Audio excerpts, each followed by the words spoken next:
começarei infringindo algumas regras. Afinal, além da medíocre ilusão de segurança e ordem, de que serviriam as regras se não para serem quebradas?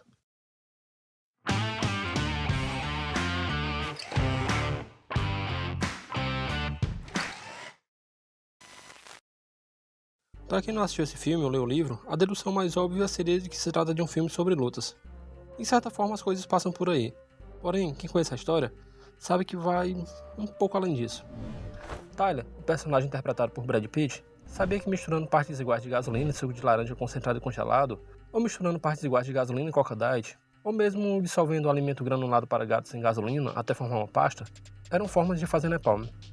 Porém, a receita mais violenta dessa história está em 3 palavras: solidão, vazio e propósito. Individualmente, apenas 2 substantivos e um adjetivo, mas se combinados, resultam em uma das mais belas histórias de destruição que eu já vi. Pois em paralelo a essas 3 palavras, temos Marla, o narrador, e Tyler, em um triângulo amoroso, onde o impacto que um gera no outro acaba por desencadear uma série de acontecimentos com potencial real de mudar os rumos da civilização. A história gira em torno do narrador, sujeito comum que trabalha inspecionando acidentes de carro para determinar se o modelo do automóvel deve ser reparado. E por conhecer todas as artimanhas e sujeiras da empresa, possui certa estabilidade no emprego, o que lhe confere um certo conforto financeiro. Ele não é rico, mas tem um poder aquisitivo acima da média. Apesar do emprego razoável, a história passa a mensagem de que, apesar de muitos enxergarem o conforto financeiro e bons empregos como um propósito de vida, essa ideia é um conceito vazio, uma das armadilhas inventada pelo próprio homem para que você continue girando a roda, como um daqueles hamsters, preso em uma gaiola sem se dar conta de que a vida está acabando. E aí, ao invés de você finalmente perceber que não existe um propósito metafísico na existência, e enxergar que é naturalmente livre para atribuir à própria vida seus próprios significados, você apenas segue a maioria, pois já nasce cegado pela sociedade pré-existente e desde jovem é ensinado a ser esse hamster. Você é apresentado à roda, à gaiola. Enfim, o narrador não consegue se livrar do vazio ou da sensação de solidão, mesmo habitando um planeta com mais de 7 bilhões de pessoas. Talvez ele tenha percebido que existia algo além daquela prisão invisível. E esse vazio, que aliás ele tentou inutilmente preencher desenvolvendo hábitos de consumo quase compulsivos, tornando o próprio apartamento em um espelho da sua própria futilidade, acabou se manifestando em uma insônia que lhe gerou algumas consequências debilitantes. Ele vivia cansado, sem saber se estava sonhando ou acordado, sofria apagões e acordava em lugares que ele não tinha ido. 6 meses nessa situação, ele procura um médico, que não o leva tão a sério e sugere que ele passe na igreja metodista, nas terças. Seguindo esse conselho, ele se deparou com um recinto destinado exclusivamente a abrigar sofrimento. Tudo ali exalava dor e tristeza. Era um grupo de ajuda para homens que sobreviveram ao câncer de testículo. Ele começou a frequentar regularmente esse grupo, e por mais estranho que isso possa parecer, ele se deparou com um tipo de paz realmente libertadora. Em uma dinâmica que eles deveriam formar duplas, ele conhece o Big Bob, um ex-fisiculturista que perdeu os testículos para o câncer, devido ao uso excessivo de anabolizantes. Costumam falar que diante de todas as etapas que talvez passaremos até a morte, a última é a vez da aceitação. Outros falam que em situações de quase morte, toda a vida se passa diante dos olhos e conseguem ter um vislumbre das vidas que não viveram, das péssimas escolhas que fizeram, ou do que realmente importa na vida. E, de certa forma, isso transforma pessoas. E foi através da dor e esse quase morte de terceiros que ele conseguiu ter um vislumbre de um abismo que não era dele, mas que lhe concedeu a ilusão de cura. Captando as dores daqueles homens que tiveram suas vidas reduzidas a nada e com o rosto colado nos peitos do Big Bob, ele chorou. Um choro catártico. E à noite, ele adormeceu como se toda a sua dor tivesse escoado através daquelas lágrimas. Ele passou a frequentar diferentes reuniões todos os dias da semana. Tuberculose, parasita cerebral, e tudo estava bem, e de alguma forma ele conseguia acreditar na própria mentira, e aquela mentira o fazia dormir. Uma outra boa observação é que, ao contrário da grande maioria das pessoas saudáveis, dotadas de uma surdez egocêntrica, onde, como o narrador mesmo descreve, só te escutam esperando na vez delas de falarem, e rapidamente se colocam no centro do assunto, essas pessoas desses grupos que acreditam que ele também está morrendo, o escutam de verdade, são reais, são honestas. Um dia ele conhece Marla, a solitária farsante que passou a frequentar os seus mesmos grupos e basicamente pelos mesmos motivos. O problema é que com outro turista ou imposto na mesma sala, ele não conseguia chorar, pois a sua mentira refletia a dele. E o que sabemos sobre espelhos é que, além de refletirem, eles são indesmentíveis, pois refletem exatamente o que você é, mesmo que o que você veja não seja exatamente o que você gostaria de ver. Eles acusam a verdade, assim como Marla acusava. Ao conhecê-la, aquela solitária cuja filosofia era que ela poderia morrer a qualquer momento, e que a tragédia da sua vida é que ela nunca morria, o narrador não conseguiu mais chorar e nem dormir, o que nos leva a Tyler. No filme, ele o conhece em uma das viagens a trabalho. Um fabricante de sabonetes, garçom, projetista de cinema e conhecido de diversas receitas de explosivos caseiros. Sujeito carismático, caótico, com pontos de vista bem peculiares a respeito da realidade. aparentava ir na contramão da grande maioria que apenas seguia regida pelo fluxo da existência. Tyler era o simétrico oposto do narrador, que tinha uma vida tão completamente sem graça que chegou a rezar que o avião explodisse só para finalmente ver se conseguia sentir alguma coisa. Após aquele encontro, ao chegar de viagem, o narrador descobriu que o seu apartamento com toda a sua preciosa mobília havia ido pelos ares.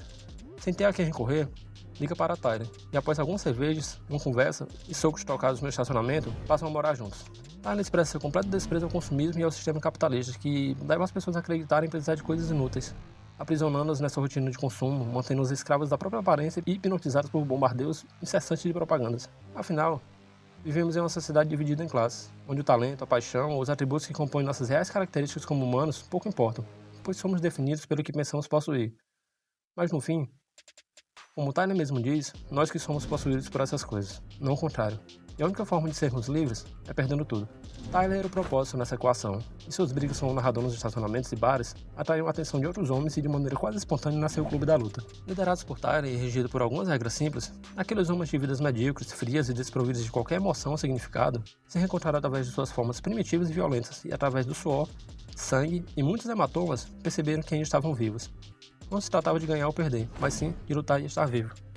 A coisa foi tomando proporções e o Clube da Luta foi ganhando mais membros e se expandiu para outras cidades como uma metástase, contagiando tudo com as ideias de Tyler. Rapidamente eles saíram dos porões e abraçaram a anarquia, se tornando cada vez mais livres das convenções sociais enquanto Tyler lhes dava tarefas. Vandalismos pela cidade, sabotagem e pequenos atos terroristas e essa resistência e luta contra o sistema, aos poucos engateava para uma revolução. Para fechar o triângulo, Marla, quando tenta o suicídio, liga para o narrador, mais tarde que atende. Ela, que já havia entrado na vida do narrador trazendo de volta o seu problema de insônia, agora estava entre ele e Tyler, o que era um extremo incômodo para o narrador, pois ele gostava e ao mesmo tempo a queria distante. O curioso é que os três nunca estavam no mesmo ambiente simultaneamente. Tyler começou a recrutar membros e a organizar comissões em uma espécie de grupo paramilitar, chamado de Macacos Espaciais, dando início ao projeto Desordem e Destruição, mantendo os planos em segredo absoluto com uma nova regra que proibia qualquer um de falar sobre o projeto de destruição. O narrador, impotente, lentamente foi assistindo as coisas saírem de controle e tomar proporções catastróficas, principalmente após o desaparecimento de Tyler. Ele estranhava todos o chamarem de senhor e o encararem com admiração, até que Tyler aparece no seu quarto de hotel e revela que eles são a mesma pessoa, ou duas pessoas compartilhando o mesmo corpo. Tyler era a mudança que o narrador precisava e via ao mundo durante seus apagões. Porém, aos poucos foi se apoderando do corpo enquanto o narrador enlouquecia e tentava parar o projeto de destruição em seus momentos de lucidez. De fato, o narrador era um cara problemático. Assim como Marla e Tyler, ele não se encaixava na sociedade nem nos valores ilusórios de caráter manipulativos no qual ela era regida, e a sua visão de mundo era que as pessoas estavam cada vez mais próximas de algo robótico, desperdiçando momentos preciosos de vida com tarefas repetitivas que não levavam a lugar nenhum. O narrador tinha um emprego, era parte do sistema, mesmo sabendo, ainda que inconscientemente, que não se encaixava em nada daquilo. Por isso o vazio, e só através do convívio com aquelas pessoas que tanto sofriam, ele se deparou com algum tipo de significado e paz. Já Marla estava do outro lado, quase à margem da sociedade. Era uma solitária atravessando a existência, vivendo dia após dia sem rumo, que, ao começar a frequentar os mesmos grupos que o narrador, o lançou de volta ao vazio sem forma que ele bem conhecia, e desse mesmo vazio, Tyler emergiu como uma luz, uma força com um propósito destrutivo inimaginável. Tyler precisava de Marla, ela precisava do narrador, e o narrador precisava de Tyler, pois de uma forma estranha, eles pareciam ser um só, mas por algum erro cósmico pararam em corpos distintos, ou pessoas distintas no mesmo corpo.